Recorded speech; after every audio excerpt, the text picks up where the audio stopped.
제3부 죄에서 승리하는 삶 8강 영을 따라 행하라. 지난 시간에는 승리하는 삶의 비결은 어떻게가 아닌 누가에 있음을 배웠습니다. 이번 시간은 죄에서 승리하는 삶 시리즈의 마지막 강의로서 영적 성장과 승리에 대한 실질적 적용과 결론을 배웁니다. 로마서 8장 3절에서 4절입니다. 율법이 육신으로 말미암아 연약하여 할 수 없는 그것을 하나님은 하시나니 곧 죄로 말미암아 자기 아들을 죄 있는 육신의 모양으로 보내어 육신의 죄를 정하사 육신을 따르지 않고 그 영을 따라 행하는 우리에게 율법의 요구가 이루어지게 하려 하심이니라. 3절은 율법이 할 수 없는 그것을 하나님이 하셨다고 분명히 선포합니다. 율법이 할 수 없었던 그 일은 무엇이었을까요? 그것은 바로 죄인들을 죄와 사망의 법에서 해방시키는 일이었습니다. 율법이 할 수 없었던 그 일을 하나님이 이루신 것입니다. 많은 이들이 율법을 지킴으로써 영적으로 성장하고 죄에서 승리하는 삶을 살고자 합니다. 하지만 우리가 아무리 노력한다 할지라도 그것은 불가능한 일입니다. 그렇다면 율법은 왜 그 일을 할 수 없었을까요? 하나님이 제정하신 율법에 결함이라도 있는 것일까요? 결코 그렇지 않습니다. 율법은 거룩하고 의로우며 선합니다. 문제는 바로 우리 안에 있는 육신입니다. 성경은 율법이 그 일을 하지 못하는 이유가 바로 우리 안에 있는 육신, 즉 죄성 때문이라고 말합니다. 율법이 육신으로 말미암아 연약하여 할 수 없는 그것을. 하나님이 만드신 율법은 완벽합니다. 그래서 우리에게 완벽하게 거룩할 것을 요구합니다. 그러나 육신을 가진 우리는 완전한 율법을 온전히 지킬 수 없습니다. 죄인들에게 율법의 모든 계명을 완벽하게 지키라고 요구하는 것은 마치 꽃게에게 똑바로 걸으라고 하는 것과 같습니다. 꽃게가 아무리 노력해도 똑바로 걸을 수 없는 것처럼 죄인은 아무리 노력해도 율법을 완전히 지켜서 의롭게 될 수 없습니다. 이처럼 율법은 우리에게 완전한 거룩을 요구하지만 우리의 육신을 극복할 수 있는 실질적인 도움을 주지는 못합니다.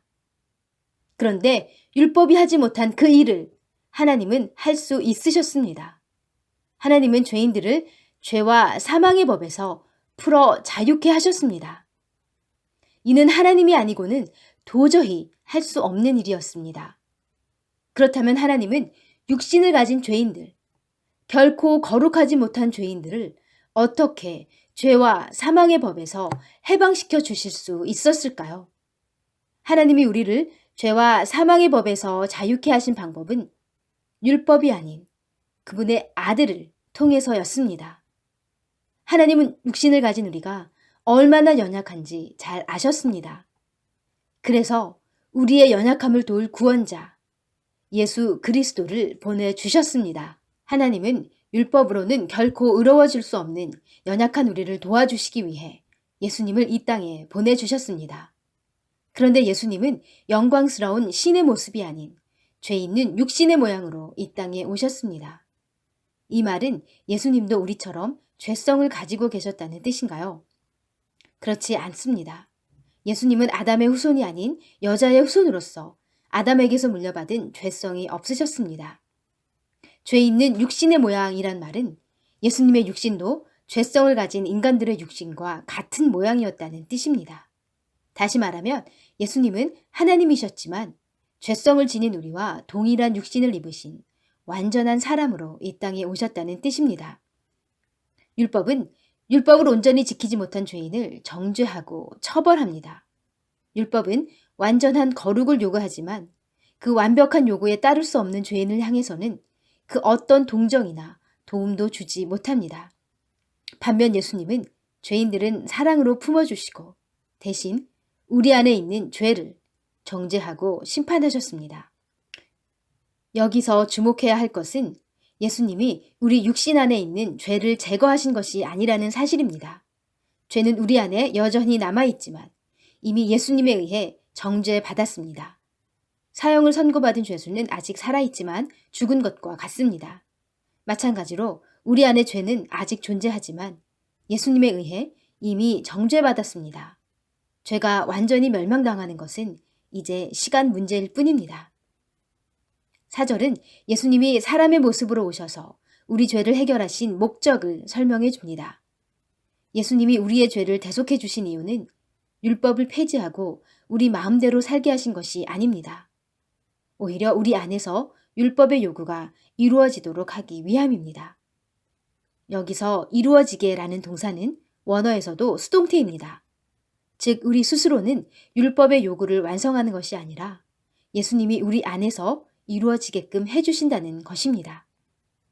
그렇다면 예수님을 믿기만 하면 우리 안에서 자동적으로 율법의 요구가 이루어지게 되는 것일까요? 성경은 육신을 따르지 않고 그 영을 따라 행하는 자들에게 율법의 요구가 이루어진다고 말합니다. 물론 모든 그리스도인들은 율법에 대해 죽었으며 죄와 사망의 법에서 해방되었습니다. 그러나 성화는 구원받은 이후에 자동적으로 이루어지는 것이 아닙니다. 우리가 육신, 즉 죄성을 따르지 않고 영을 따라 행할 때 우리는 주 안에서 성장해 나갈 수 있습니다. 그렇다면 육신을 따르지 않고 영을 따르는 것은 무엇을 의미할까요? 먼저 육신을 따르지 않는 것이 무엇인지 생각해 봅니다. 로마서 7장을 통해 우리는 믿는 자들도 육신을 가지고 있음을 배웠습니다. 사도 바울조차 그의 육신을 자신의 뜻대로 통제하지 못함으로 심히 고뇌했습니다. 그런데 죄에서 승리하는 삶을 위해서는 이 육신을 어떻게 다루어야 하는지 아는 것이 매우 중요합니다. 어떤 이들은 육신을 없애거나 약화시킬 수 있다고 믿습니다. 하지만 성경은 그 어디에서도 육신을 개선시키거나 약화시키라고 명하지 않습니다. 육신은 우리가 아무리 노력한다고 해도 나아지거나 개선되지 않습니다. 하나님은 우리가 육신에 대해 어떻게 반응해야 하는지 분명히 가르쳐 주십니다. 육신을 다루는 성경적인 방법은 단순히 육신을 따르지 않으면 됩니다.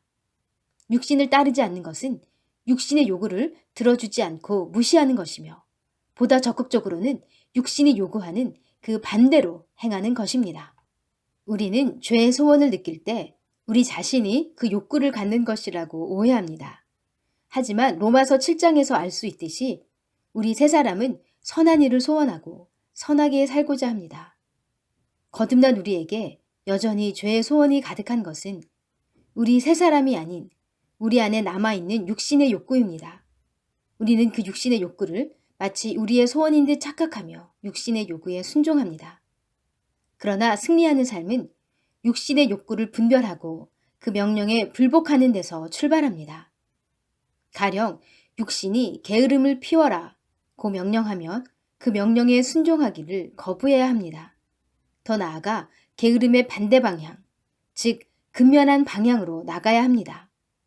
이렇게 우리가 육신의 소원을 따르기를 거부한 이후에는 영에 따라 행해야 합니다. 4절의 영은 성령님을 뜻합니다. 영어 성경에서는 영이 The Spirit로 번역되어 있는데 S가 대문자이고 그 앞에 정관사 the가 나옵니다. 이는 아무 영이 아닌 인격을 가지신 바로 그 영, 즉 성령 하나님을 지칭하는 것입니다. 그리스도인은 단지 육신대로 살지 않는 것에 그치는 것이 아니라 우리 안에 내주하시는 성령님을 따라 살아야 합니다. 이것이 바로 승리하는 삶의 비결입니다. 성령님에 대해 오해하고 있는 그리스도인들이 많습니다. 성령님을 어떤 신비한 기운이나 초자연적 능력쯤으로 생각하는 것입니다. 그래서 성령님을 초청하여 특정한 은사나 기적을 일으키고자 하기도 합니다. 그러나 본질적으로 성령님은 어떤 기운이나 힘이 아닌 삼위일체의 하나님으로서 성부 하나님, 성자 하나님과 동일한 성품과 신격을 가지신 인격적인 존재인 하나님이십니다. 그래서 영어 성경에서는 언제나 성령님을 비인격체를 가리키는 it가 아닌 he로 지칭합니다. 한 죄인이 믿고 거듭나면 그리스도의 영, 곧 성령 하나님께서 그 안에 들어오십니다. 그리고 영원히 떠나지 않으십니다. 따라서 모든 그리스도인들 안에는 성령님이 계시며 그분의 뜻대로 일을 이루어 가십니다.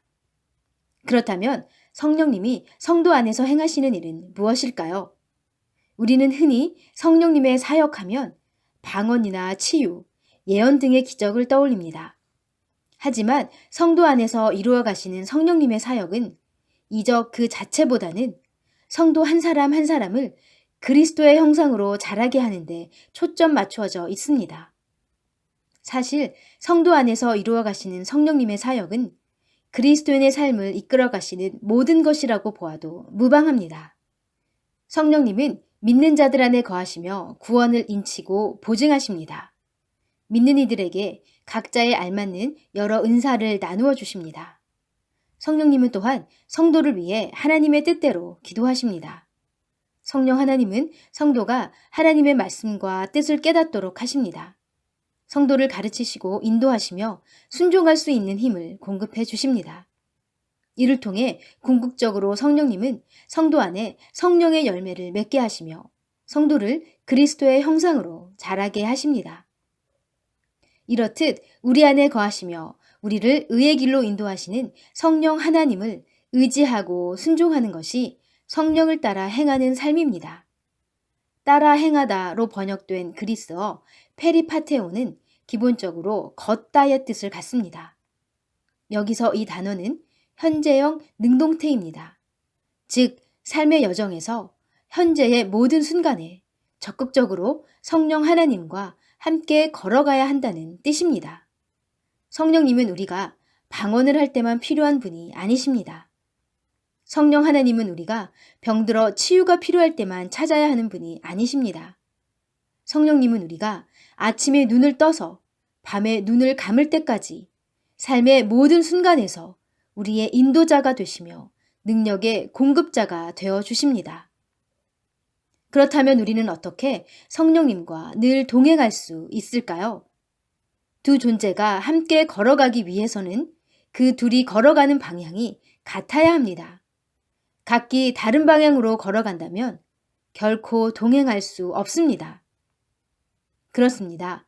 내 인생이라고 하여 내가 원하는 방향으로만 가면 성령님과 함께 갈 수 없습니다. 성령님은 우리가 잘못된 방향으로 갈 때도 우리를 떠나지 않으시지만 우리와 함께 잘못된 길로 가실 수는 없습니다. 우리는 육신의 뜻도 따르고 동시에 성령님도 따를 수 없습니다. 육신의 뜻과 성령님의 뜻은 서로를 대적하기 때문입니다.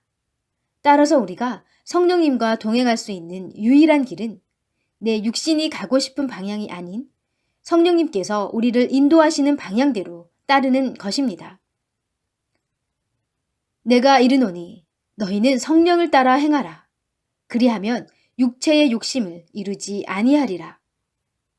죄에서 승리하는 삶의 비결은 육신에서 나오는 죄의 소원을 따르지 않고 우리 안에서 우리를 인도하시는 성령님을 따르기로 선택하는 것입니다. 그런데 이것은 말처럼 쉽지 않습니다. 위대한 사도 바울도 이것이 뜻대로 되지 않아 탄식했음을 우리는 알고 있습니다. 그렇다면 우리는 어떻게 실제적인 삶 속에서 육신의 소욕을 부인하고 성령님께 순종하기로 선택할 수 있을까요? 우리 혼자서는 결코 육신의 강력한 욕구를 온전히 통제할 수 없음을 알고 우리에게 능력 주시는 성령님만을 의지해야 합니다. 달라스 신학교 교수였던 윌리엄 로렌스 박사님은 이렇게 말했습니다. 우리가 육신에 대해 할 수 있는 유일한 일은 육신보다 강한 힘의 통제 아래로 육신을 가져오는 것뿐이다. 우리 안에는 육신보다 더욱 강력한 존재가 있습니다. 바로 우리 안에 계시는 성령 하나님입니다. 우리가 육신을 이길 수 있는 유일한 길은 육신보다 강력하신 성령 하나님의 능력으로 육신을 통제하는 것뿐입니다. 우리 안에 계시는 성령님은 그리스도의 영으로서 우리가 하나님의 뜻을 행할 수 있도록 능력 주십니다. 신학자 루이스 셰이퍼 박사님은 말했습니다. 그리스도인에게는 내주하시는 성령님을 통해 공급되는 압도적인 능력이 있다. 그렇습니다. 승리하는 삶은 인간적인 노력을 통해서 선한 일을 이루고자 애쓰는 것이 아니라 그저 삶의 모든 순간에 성령님께서 우리를 인도하시는 대로 그분과 함께 걸어가는 것입니다. 우리가 오직 그리스도만을 온전히 의지하고 성령님과 걸어갈 때 우리 속사람에서부터 진정한 변화 성장이 시작됩니다. 이것은 단지 인간적인 노력을 통해 겉사람만을 바꾸는 것과는 근본적으로 다른 것입니다. 이렇게 우리가 성령님께 우리 삶을 내어드리고 그분의 인도하심을 따를 때 성령님은 우리에게 능력 주시고 하나님의 영광을 위해 우리 안에서 성령의 열매를 맺게 하십니다.